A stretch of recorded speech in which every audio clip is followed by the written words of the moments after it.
नमस्कार मंडळी, तुम्हा सर्वांचं नवीन एका व्हिडिओमध्ये खूप खूप स्वागत आहे. आता तुम्ही म्हणाल दहीमध्ये बेसन पीठ घालून ही कुठली रेसिपी? पण ही रेसिपी स्पेशल असणार आहे बरं का. म्हणजे आठवड्यातनं एकदा काय दोनदा नक्की करून खाल. आता ही रेसिपी काय असेल पाहण्यासाठी व्हिडिओ मात्र कुठे स्किप न करता शेवटपर्यंत बघा. चला तर वेळ न करता आजच्या व्हिडिओला सुरुवात करूया. सुरुवातीला एक वाटण करून घेऊयात. त्याच्यासाठी मिक्सरच्या भांड्यामध्ये बघा 10 ते 12 इतक्या लसणाच्या पाकळ्या, 4 ते 5 हिरवी मिरची आणि अर्धा चमच जिरे घातलेले आहेत आणि पाणी न घालताना ठेचा हा वाटून घेतला आहे. तुमच्याकडे जर हा ठेचा अगोदर केलेला असेल तर आत्ता करण्याची गरज नाही. तयार ठेचा ना बाजूला ठेवूयात. तोपर्यंत बघा इथं पाऊण वाटी नाही इतकं मी घट्ट दही घेतलेलं आहे बरं का. आणि दही हे आंबट आहे आणि आपल्याला दही जरा तरी आंबटच हवं बरं का ही रेसिपी करण्यासाठी. अगदी दही आंबट नसेल, कमी असेल तर 1 वाटी दही घेतला तरीसुद्धा चालेल. आता दही ह्या बाऊलमध्ये काढून घेतलं का नाही, त्याच्यामध्ये घालायचं आहे 2 चमचे इतकं बेसनचं पीठ, त्याचबरोबर चवीनुसार मीठ आणि थोडीशीच हळद घालूयात. आता बेसन पीठ ह्याच्यामध्ये कशासाठी घातलं हे तुम्हाला मी पुढे सांगतेच. बेसन पीठ घालणं खूप महत्त्वाचं आहे बरं का. आता काय करायचं आहे, ह्या सगळ्यांचा ना एकजीव करून घ्यायचा आहे आपल्याला. म्हणजे ज्या दह्याच्या आहेत ना त्या पूर्णपणे गुठळ्या मोडून घ्यायच्या आहेत. अगदीच तुमच्याकडे जर रवी असेल, रवीने फिरून घेऊ शकता किंवा मिक्सरला एकदा फिरवून घेतला तरीसुद्धा चालेल. पण मिक्सरच्या मदतीने लगेच होतं बघा. बिलकुलसुद्धा मिक्सरला फिरवण्याची गरज नाही. त्यामध्ये ना आत्ता पाणी घातलेलं आहे अर्धी वाटी इतकं आणि छान प्रकारे पुन्हा एकदा हे फेटून घेऊया असं. तुम्हाला बघा आत्तापर्यंत आपण कुठली रेसिपी करत आहोत हे नव्हतं सांगितलं. तर आज करत आहोत आपण कढी पकोडे. आणि आज सर्वात महत्त्वाची टिप्स म्हणजे कढी फुटू नये म्हणून एवढी छान ट्रिक दिली, तुमची कधीच कढीही फुटणार नाही. चला हे छान प्रकारे फेटून झालं ना, तर आता आपण गॅसकडे वळूया. तर गॅसवरती कढई ठेवले. कढईमध्ये ना 1.5 पडी इतकं तेल घातलं आहे बघा. तेल गरम झालं की याच्यामध्ये पाव चमच इतकी मोहरी घालायची. मोहरी छान तडतडायला लागली की पाव चमच इतके जिरे घातलेले आहेत. त्याचबरोबर इथं आपल्याला हिंग घालायचं आहे. हिंग आवर्जून घाला फोडणीमध्ये. कढीला छान असा फ्लेवर, टेस्ट छान येते बरं का. आता काही कढीपत्त्याची पानं घातलीत. फोडणी छान प्रकारे आपल्याला परतून घ्यायची आहे.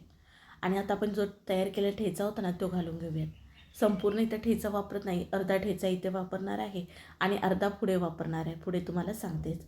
आता ही मिरची, लसूण टाकला का नाही ह्याचा पूर्ण कच्चापणा जाऊसपर्यंत परतून घ्यायचा आहे. कढी का नाही मध्यम तिखट असावी, कमी तिखटसुद्धा नसावी आणि अति तिखटसुद्धा नसावी, म्हणजे ते खायला छान लागते. बघा असा कच्चापणा जाऊसपर्यंत परतून घेतलं की मग आता आपण जे घोटून ठेवलं होतं ना दही आणि त्याचबरोबर त्याच्यामध्ये बेसन पीठ घालून ते घालून घेणार आहोत. आणि आता कढी कितपत पातळ कितपत घट्ट हवे त्याच्यानुसार पाणी घालायचं आहे. आता बघा थोडं थोडं पाणी इथं साधारण मी 1 ग्लासभर इतकं घातलेलं आहे बघा. आणि अशी पातळ दिसते का नाही, ही कढी शिजल्यानंतर ना आणखीन थोडीशी घट्ट होते बघा. म्हणून आता मी याच्यामध्ये पाणी वापरणार नाही. आता काय करायचं आपल्याला ह्याला उकळी येऊ द्यायची आहे. बरेच जण काय करतात, थोडीशी कढी गरम झाली की गॅस बंद करतात कढी फुटते म्हणून. तसं बिलकुलसुद्धा करायची नाही. कढी आपली शिजायला तर हवी का नाही. बघा तुम्हाला इथं उकळी यायला लागली दिसत असेल. मध्येत आपल्याला हलवत राहायचं आहे आणि खाली गॅस जो आहे ना तो बारीक ठेवायचा आहे. कढी तुमची शिजली ना अशी छान कळकून उकळी आली तर खायला भारी लागते. आपण दहीमध्ये बेसन पीठ घालून घोटून घेतलं होतं बघा. त्याच्यामुळे कढी ना आपली फुटत नाही. ही सर्वात महत्त्वाची टिप्स. बघा चांगली खळखळून उकळी आलेली आहे. आता गॅस बंद करूयात. कारण ना ही आटली तर आणखीन थोडीशी घट्ट होईल का नाही म्हणून. आता वरून बारीक चिरली कोथिंबीर घालूयात. आणि बघा बिलकुलसुद्धा कढी फुटलेली नाही. आणि मस्त खाण्यासाठी इथं आपली ही दह्याची कढी तयार झाली. अगदी बघूनच किती छान दिसते का नाही. तुम्ही जर ह्या पद्धतीने केली ना तर बिलकुलसुद्धा कधीच तुमची कढी फुटणार नाही. आता आपण ह्याच्यावरती झाकण ठेवून बाजूला ठेवूयात. तोपर्यंत इथं खाली एक बाऊल घेतला आहे बघा. आपण कढी पकोडे करत आहोत का नाही, मग आता पकोडीची तयारी करूयात. तर 1 वाटी भरून इतकं बेसनचं पीठ घेतलं आहे. बेसनचं पीठ चाळून घेतलं आहे बरं का. आता ह्याच्यामध्ये घातलेलं आहे चवीनुसार मीठ, अर्धा चमच इतकं. थोडासा चिमूटभर इतका खाण्याचा सोडा घातला आहे बघा. अगदी जास्त बिलकुलसुद्धा घालायचं नाही. आणि अर्धा चमच इतका ओवा ना हातावरती चोळून घालूयात. ओव्यामुळे ना भजीला छान प्रकारे फ्लेवर येतो. शिवाय आपण बेसन वापरलं ना त्याच्यामुळे आवर्जून ओवा हा वापरायचा. आणि बघा आपण जो तयार केलेला ठेचा होता उरलेला तो हिथं घालून घ्यायचा. म्हणजे हे पकोडे ना आणखीन खायला छान टेस्टी लागतात. जे मिक्सरला वाटून टाकली मिरची जर घातला ना तर पकोड्यांची आणखीन चव वाढते बरं का. आता हे सगळं मिसळून झालं की आता आपल्याला याच्यामध्ये पाणी घालायचं आहे. थोडं थोडं करून पाणी घालूयात आणि इथं बॅटर तयार करून घेऊयात. पाणी बिलकुलसुद्धा जास्त घालायचं नाही. हे पातळ करायचं नाही बरं का. कसं असावं हे तर तुम्हाला मी दाखवतेच. ह्याच्यामध्ये गुठळ्या होऊ नये त्याच्यामुळे छान फेटून घ्यायचं आहे बघा. भजी करण्यासाठी ना असं बॅटर करून घ्यायचं आणि मग भजीमध्ये आपल्याला काय हवं आहे ना ते घालू शकता बरं का. असं फेटून घेऊन जर भजी केलात ना छान कुसकुशीत आतून जाळीदार होतात, हे तुम्हाला पुढे कळेलच. बघा चांगलं मी नाही तर 1 ते 2 मिनटं इतकं हे हलवून घेतलं आहे, म्हणजे याच्यामध्ये जरासुद्धा गुठळ्या राहिल्या नाहीत. बघा हे बॅटर ना असं सरसरीत असावं, जास्त पातळ ठेवायचं नाही आणि घट्टसुद्धा ठेवायचं नाही बरं का. आता भजी करत असल्यामुळे ना आपण गोल भजी करणार आहोत, त्याच्यासाठी इथं कांदा बघा उभा नाही चिरायचा, मोठाच चिरायचा पण चौकोनी आकारामध्ये चिरायचा. त्याचबरोबर बारीक चिरलेली मिरची, त्याचबरोबर बारीक चिरलेली कोथिंबीर घातलेली आहे. आणि आता आपण हे मिसळून घेऊयात. भजी करत असल्यामुळे कांदा जास्त वापरायचा चांगला, इथं मी 1 वाटी भरून इतका वापरला आहे बघा. बरेच जण इथं लाल तिखटसुद्धा वापरतात, शिवाय हळदसुद्धा घालतात बघा. पण हळद लाल तिखट घालण्याची गरज नाही, मिरचीचा ठेचा वापरल्यामुळे तिखट हे बॅटर आहेच, शिवाय हळद वापरल्यामुळे ना भजीचा रंग लालसर होतो, त्यामुळे बिलकुलसुद्धा हळद भजी करत असताना वापरायची नाही. चला आता आपलं बॅटर तर तयार झालं आहे. गॅसवरती ना मी अगोदरच तेल गरम करायला ठेवलं होतं. तेल मध्यम गरम असावं बरं का.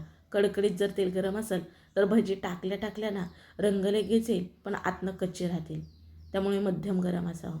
आणि नंतर चमच्याने नाही हे असं बॅटर एका ठिकाणी गोल एका ठिकाणी गोल असं घालून घ्यायचं आहे बघा.